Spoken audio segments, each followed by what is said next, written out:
على رسوله الكريم اللهم صل على سيدنا محمد وعلى آل محمد كما صليت على إبراهيم وعلى آل إبراهيم إنك حميد مجيد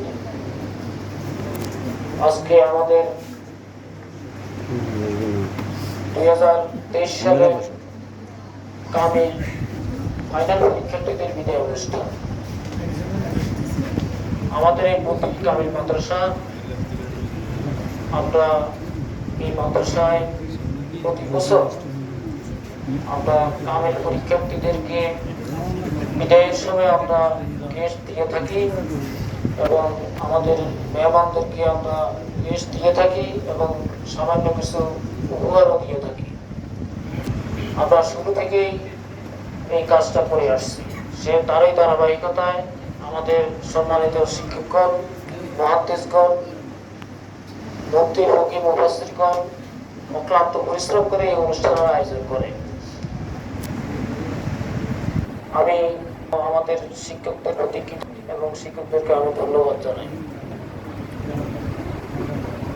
বাংলাদেশের সুনামধন্য প্রতিষ্ঠান সর আলেকজান্ডার কামিল মাদ্রাসার মান্যবর আমার প্রিয় আস্থা ভাজন বন্ধুবর প্রিন্সিপাল মহোদয় এখানে এক্সপার্ট হিসেবে উপস্থিত হয়েছেন এবং মোকারা কামিল মাদ্রাসার সম্মানিত ভাইস প্রিন্সিপাল সাহেব এখানে উপস্থিত হয়েছেন, এখানে আছেন এবং আমাদের মোকারার আরো দুইজন মুহাদ্দিস আমাদের সৌভাগ্যক্রমে এখানে উপস্থিত হয়েছেন। আমাদের ভাইস প্রিন্সিপাল সাহেব আছেন, মুহাদ্দিসগণ আছেন। সবাইকে আন্তরিক মোবারকবাদ এবং ধন্যবাদ জানাই। আমরা সবাই জানি আমাদের এই নিকৃত পল্লীতে পৃথিবীর জমিনে এই মাদ্রাসার প্রতিষ্ঠাতা মরহুম হাজী মুজাদ্দিদ রহমতুল্লাহ আলাইহি অক্লান্ত পরিশ্রম করে শ্রম দিয়ে উনি এই মাদ্রাসা প্রতিষ্ঠা করেছেন। ওনারই একজন অভাগা সন্তান আমি, যার পদবলির কারণে এই মাদ্রাসার প্রতিষ্ঠাতা আমার শ্রদ্ধেয় বাবার ইচ্ছার কারণে আজকে আমাদের এই মাদ্রাসাকে এতটুকু আনা সহজ হয়েছে। আমার লেখা মাদ্রাসা প্রতিষ্ঠাতা মরহুম হাজী মুজাদ্দিদ রহমতুল্লাহ আলাইহির জীবনের উপরে বইটা তোমরা যদি পড়তে, সেখানে এই মাদ্রাসা সম্পর্কে ওনার যে বক্তব্য সেটা প্রতিফলন তোমরা এখন দেখতে পাইতে। 1952 সালে উনি স্বপ্ন দেখেছেন এরকম একটা মাদ্রাসা প্রতিষ্ঠা করার জন্য এবং ওই বছর উনি হজে গেছেন। তখনকার সময় হজে যাওয়ার জন্য পানির জাহাজে করে চট্টগ্রাম থেকে হজে যাওয়া হইত এবং আমার বাবা সরসিনার পীর সাহেব কিংবা প্রথম যে পীর সাহেব ছিলেন নেসারউদ্দিন রহমতুল্লাহ আলাইহি, ওনার একজন খাদেম ছিলেন এবং আব্বা ওনার হজের সহসঙ্গী ছিলেন। আব্বা আমাকে বলছেন, এই মাদ্রাসার প্রতিষ্ঠাতার কথা বলছি, তোমরা এখন মেসেজ অনেক বড়, তোমরা বিষয়গুলি মনে রাখবা। আব্বা আমাকে বলেছেন যে লঞ্চ চলতেছে চলতেছে চলতেছে, হঠাৎ করে এক জায়গায় যাইয়া লঞ্চটা সাগরে থেমে গেছে। লঞ্চের স্টিমারের, তখন লঞ্চ বলা হইতো না, স্টিমারের যে কারিগররা ছিল, মেকাররা ছিল, যারা ইঞ্জিনিয়ার ছিল, বহু চেষ্টা করে লঞ্চ স্টার্ট দিতে পারে না। পরবর্তীতে খোঁজাখুঁজি করার পরে দেখা গেল যে ওই যে সরসিনার হুজুর ওনার হাত সাগরের পানিতে, উনি যেই মাত্র সাগরের পানি থেকে হাত উঠে দেন তখন অটোমেটিক আবার লঞ্চ স্টিমার আবার চলা শুরু হয়ে গেল। আল্লাহ আমার বাবার মুখের কথা। ওই লঞ্চের, ওই স্টিমারের, ওই সরসিনার বিশ্বাসের সহযাত্রী ছিলেন খেলার অংশীদার ছিলেন আমার বাবা, এই মাদ্রাসার প্রতিষ্ঠাতা। তখন ওনার স্বপ্ন ছিল না, ওনার ইচ্ছা ছিল না। ঈশ্বর হুজুরের সাথে আপনি কথা বলতেন, মাদ্রাসা সম্পর্কে শুনতেন, তখন উনি মানে ওনার মনে মনে চিন্তা করতেন যে শশীর মতো এরকম একটা মাদ্রাসা যদি আমি করতে পারতাম।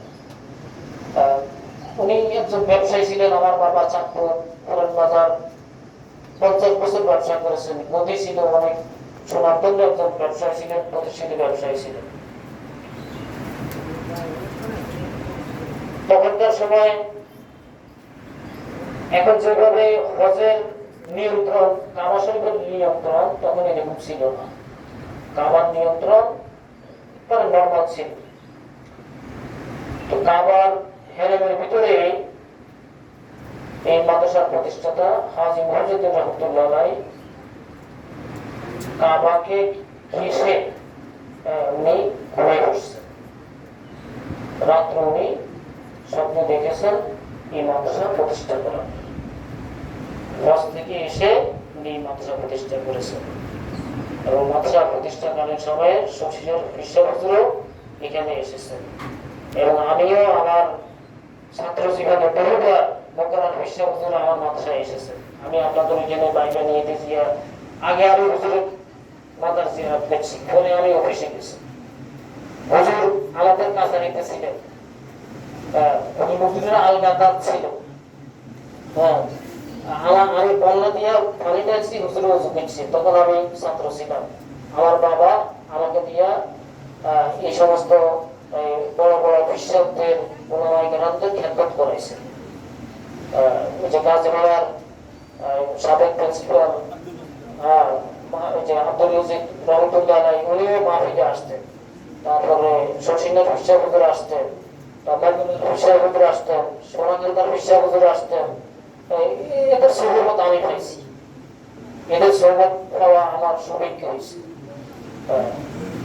তো উনি আমাকে প্রায় বলতেন এই মাদ্রাসা কামেল হওয়া, কামেল হওয়া, কামেল হওয়া। 2005 সাল পর্যন্ত, 2004 সাল পর্যন্ত কামেল হয় না, 2003 সাল পর্যন্ত কামেল হয় না। 2003 সালের ডিসেম্বরে আমি ভারপ্রাপ্ত প্রিন্সিপাল হইলাম। সাইডের ডিসেম্বরে আমি ভারপ্রাপ্ত প্রিন্সিপাল হইলাম, পাশে এই মাদ্রাসা কামেল হইল। এর আগে হয় না। কিন্তু বাবার কখনো আমার মনের ভিতরে প্রথম থেকে কঠোর উত্তর ছিল যে এই মাদ্রাসা কামেল করতেই হবে। এখন যেভাবে কামেল করা সহজ, আমি 2005 সালে যে কামেল করছি অত সহজ ছিল না। শিক্ষা মন্ত্রণালয়ের পারমিশন নিয়ে তারপরে আমাদের কামেল করতে হয়েছে। এরপরে কামেল বিভক্ত হইল যখন, তখন আমাদের কামেল 4 বিভাগ আছে, অনার্স আছে, চাঁদপুর ডিস্ট্রিক্টে কামেল 4 বিভাগ হলো মাদ্রাসা আর নাই। কামেল মাদ্রাসা আমাদের মতো এত ছাত্র সংখ্যা চাঁদপুর ডিস্ট্রিক্টে আর কারো নাই। আমরা 200+ ছাত্রের পড়াশোনা করেছি। ফাজিল কামেল প্রাইভেট পরীক্ষা কেন্দ্র কারো নাই। এগুলি কিসের বলা হয়েছে, কেন হয়েছে? আল্লাহ আগে কবুল করে দিয়েছে। এরপরে চেষ্টা করেছি, ওই আমার কবিলিয়তটা গ্রহণযোগ্য হয়েছে। আমার বাবা এই মাদ্রাসা প্রতিষ্ঠাতা যদি না বলতেন, উনি মৃত্যুর আগ পর্যন্ত বলে গেছেন, আল্লাহ যদি কামেল মাদ্রাসাকে কামেল মাদ্রাসা হিসেবে কবুল করো। ওই কবুলিয়তের কারণে আল্লাহ তাআলা এখানে এত সমৃদ্ধশালী একটা বিশাল প্রতিষ্ঠান এখানে দান করেছে।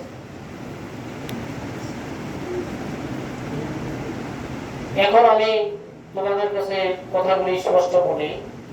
আমার বাবার মৃত্যুর সময়, আমি এই মাদ্রাসা প্রতিষ্ঠাতার মৃত্যুর সময়, আমার বাবার মৃত্যুর সময় আমি তখন জামাতে ইসলামিয়া কামেল মাদ্রাসায় লেখাপড়া করি। তখন 90 দশকে বাংলাদেশের সেরা মাদ্রাসা ছিল জামাতে ইসলামিয়া কামেল মাদ্রাসা। মরহুম ইসমাইল জুনসরি রহমতুল্লাহ আলাইহি, মুহাদ্দিস ওই যে শাইখুল হাদিস আল্লামা ফজলুল করিম রহমতুল্লাহ আলাইহির মতো ওস্তাদরা, যেমন রাত্রিতে আমরা কামেলের ক্লাস করছি, রাত্রিতে আমরা কামেলের দর্শ দিচ্ছি, পুরো বুখারী শরীফ আমরা শেষ করছি। এখনো বুখারী পড়ি, গত রাত্রেও বুখারী শরীফ পড়ছি। করোনাকালীন সময়ে মাদ্রাসা বন্ধ, সব বন্ধ, আমি বুখারী খতম করেছি। এই মাদ্রাসায় বসে কেউ নেই, একলা একলা আইসি, প্রবেশ করছি, দরজা জানালা বন্ধ করছি, ডেইলি বসছি, বুখারী খতম করছি। তুমি যদি বুখারীর সাথে থাকো, তুমি আল্লাহর নবীর সাথে থাকবা। তুমি যদি সিয়াসিদের সাথে থাকো, তুমি নবী করিম সাল্লাল্লাহু আলাইহি ওয়াসাল্লামের সাথে থাকবা। আমি অন্য কোনো রেফারেন্স করে বইয়ের আমার কিতাবের দরকার নেই। এবং এই কামেল মাদ্রাসার প্রতিষ্ঠাতা মরহুম হাজী মফিজুদ্দিন রহমতুল্লাহ আলাইহি একজন শিরক এবং বেদাত বিরোধী ছিলেন। উনি যখন মৃত্যুবরণ করেন তার আগের দিন আমি বাড়িতে ছিলাম না। আমার এক বন্ধু অসুস্থ হয়েছে, তার নিয়ে আমি ঢাকা মেডিকেল। কিন্তু হঠাৎ করে রাত্রে আমার অস্থিরতা শুরু হয়ে গেছে। আমার মনে হইতেছে আমার বাবা মৃত্যুবরণ করবে। আমি রাত্রে লঞ্চে বাড়িতে শুক্রবার বাবা শিওরে আসি, পৌঁছার আগে উনি বলতেছে আমার শরীরের আমার গায়ে বন্ধ হইতেছে যে আমার বাবা আসতেছে। আমার বাবা বলতে নেই যে আমার বাবার শরীরে বন্ধ হইতেছে। শুক্রবার উনি ইন্তেকাল করেছেন। আমি আসার পরে আমার সামনে উনি কথা বলছেন, মরবা করছেন, এর আগে বলছে আমাকে গোসল করাও, গোসল করাইছি। মানে একটা জান্নাতি মৃত্যু হয়েছে আমার সাথে, একটা জান্নাতি মৃত্যু হয়েছে, একটা জান্নাতি লোক।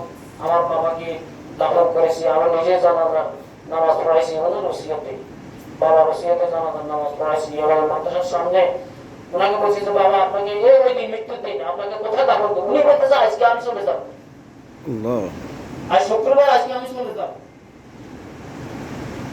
আমি কেন তাহলে সাহস করে বললাম যে আপা আপনাকে কোথায় দাফন করবো, আপনাকে কবর কোথায় দিব? আমার কথাগুলি কেন আমার কাছে দেখতেছে?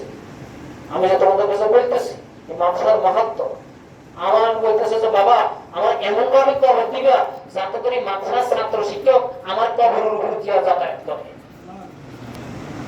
ওরা ওদের কবরের ওদের পায়ের পদতলে আমি যেন থাকতে চাই। আমি বললাম তো না বাবা আপনাকে মাদ্রাসার একটা রুমে দিব। না না না, মাদ্রাসার রুম নষ্ট করার দরকার নেই, আমাকে রাস্তার মধ্যে কবর দিবা যাতে ছাত্র শিক্ষকরা আমার কবর দিয়ে যাতায়াত করে। এমন একটা ক্লাসের উপরে মাদ্রাসা প্রতিষ্ঠা। এবং আমি তখন ছাত্র সংগঠন করতাম এবং আমি সাথী সভাপতি নিয়েছিলাম, বাবাকে বুঝাইছিলাম এবং বাবাকে মাহাত্ম্য বুঝাইছিলাম। তার কারণ উনি সহি ঈমান আকীদার উপরে দুনিয়া থেকে বিদায় দিয়েছেন। আমরা যারা মাথায় লেখাপড়া করি, আমরা দুনিয়া চাই না, আমরা আখিরাত চাই। এটা মূল উদ্দেশ্য না? এই যে আজকে তোমরা পরীক্ষা দিতে আসছো, যে সহিহ বুখারীর হাদিস অনুযায়ী তোমাদের পায়ের নিচে কি ফেরেশতারা পর্দা বিছাই দেয় নাই? হ্যাঁ, আল্লাহর নবী বলে নাই কথাটা? কিন্তু কলেজ ইউনিভার্সিটি কি ওনাদেরকে কি দিছে? জানা। তোমরা যে দ্বীনি শিক্ষাটা গ্রহণ করেছো, আমার মেয়েরা, এই মায়েরা, তোমরা তারা আমার মেয়েও এই মাদ্রাসা থেকে কামাল করছে, সেও হাদিসে কামাল করছে। আমি আরো সাবজেক্টে করার জন্য বলছি, রাজি হয় নাই।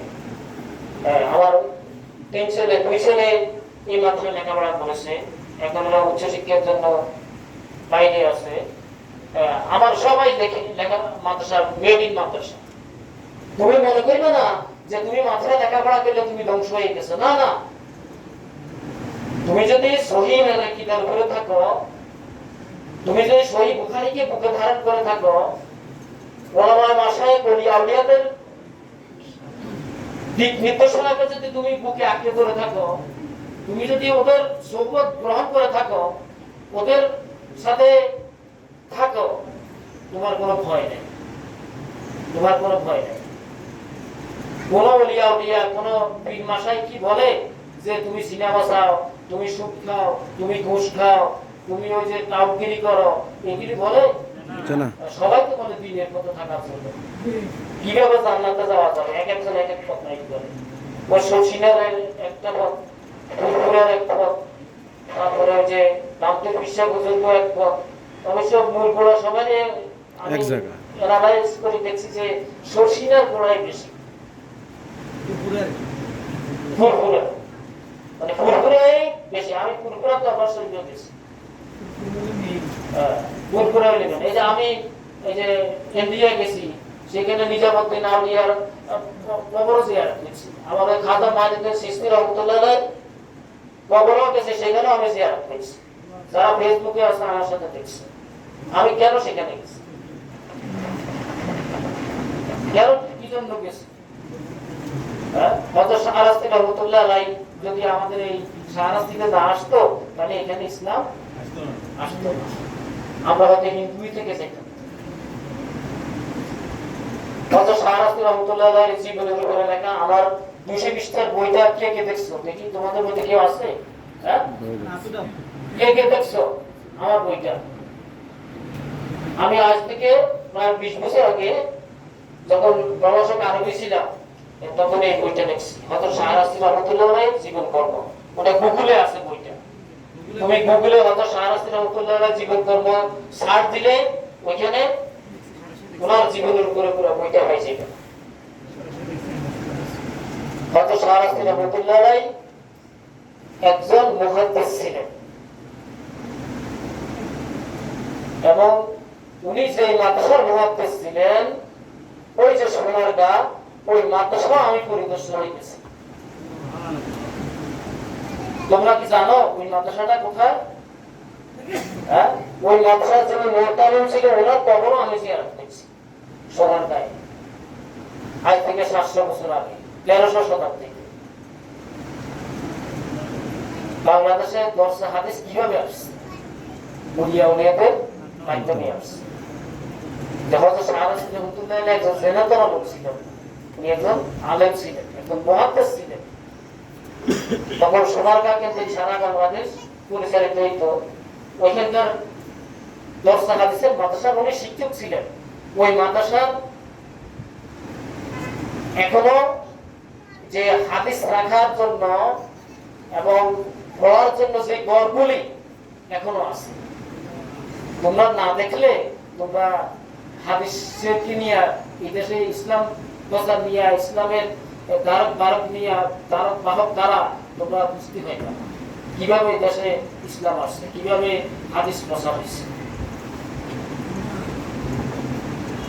আজকে অনেকে তোমরা শিক্ষা জীবনের সহিহ বুখারীর সমাপ্তি। আমি শুধু তোমাদেরকে একটা নির্দেশ দিয়ে যাইতেছি, সেটা হলো তুমি যে কোনো বাবা হোক, তুমি যদি সহিহ বুখারী বাংলা অনুবাদ আছে না, একটা বাংলা অনুবাদ কিনে নিবা, মাত্র 500 টাকা নিবে। তুমি ডেইলি 5টা 10টা হাদিস পড়বা।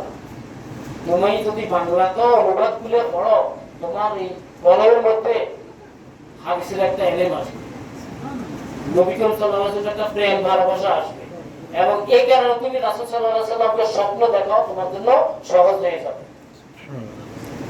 পড়বা তো সবাই সহিহ বুখারী পড়বা ইনশাআল্লাহ। মাত্র 500 টাকা নিবে, বাজারে অভাব নাই তো। মাত্র 500 টাকা তুমি ডেইলি 5-10টা হাদিস করে পড়ে বুখারীটা শেষ করে দিবে, তাইলে তোমার জীবনের একটা মূল্যায়ন হবে, তোমার জীবনের একটা দাম হবে, যে তুমি আলেম হিসেবে তুমি হাদিস ক্লিয়ার করছো। আমরাও তো এখনো পড়ি, আমি গত রাত্রে পড়ছি। এটা আমাদের ওস্তাদরা, ওনারা পড়েন না? আপনারা কি সহিহ বুখারী পড়েন না? এখনো তো আমরা পড়তেছি। ক্লাসে পড়তে যাওয়ার আগে আমরা বুখারী পড়ি। তোমরা ছাত্রী পড়বে না কেন? মৌলিক অন্তত কমপক্ষে 1-2টা হাদিস পড়বা, কোরআনের 2-1টা আয়াত অর্থ সহকারে পড়বা। এই জীবনে 2টা জিনিস সাথে রাখবা, আর একটু সামান্য ইহতিসাব করে ঘুমাইবা, যাতে সারাদিনে আমি কতটুকু ভালো কাজ করলাম, কতটুকু খারাপ কাজ করলাম। খারাপ কাজের জন্য অনুশোচনা, তওবা, ভালো কাজের জন্য আল্লাহ শুকরিয়া, আলহামদুলিল্লাহ। মেয়েরা করবে তো ইনশাআল্লাহ। আল্লাহ সবাইকে তৌফিক দান করুন। আর অনেক কষ্ট, অনেক ত্যাগের বিনিময়ে আমরা এই পর্যন্ত এসেছি, অনেক কষ্ট করেছি। মসজিদে আমার বয়স হবে কিন্তু 59 বছর। অনেক কষ্ট, অনেক ত্যাগ, অনেক পরিশ্রম এই পর্যন্ত আসা। আমার মৃত্যু সংবাদ শুনলে জানাজা আসতে পারো আর না পারো, আমার জন্য শুধু একটু দোয়া করবে, আল্লাহ যেন আমাকে মাফ করে দেয়। বারাকাল্লাহু ফিকুম। আসসালামু আলাইকুম ওয়া রাহমাতুল্লাহ।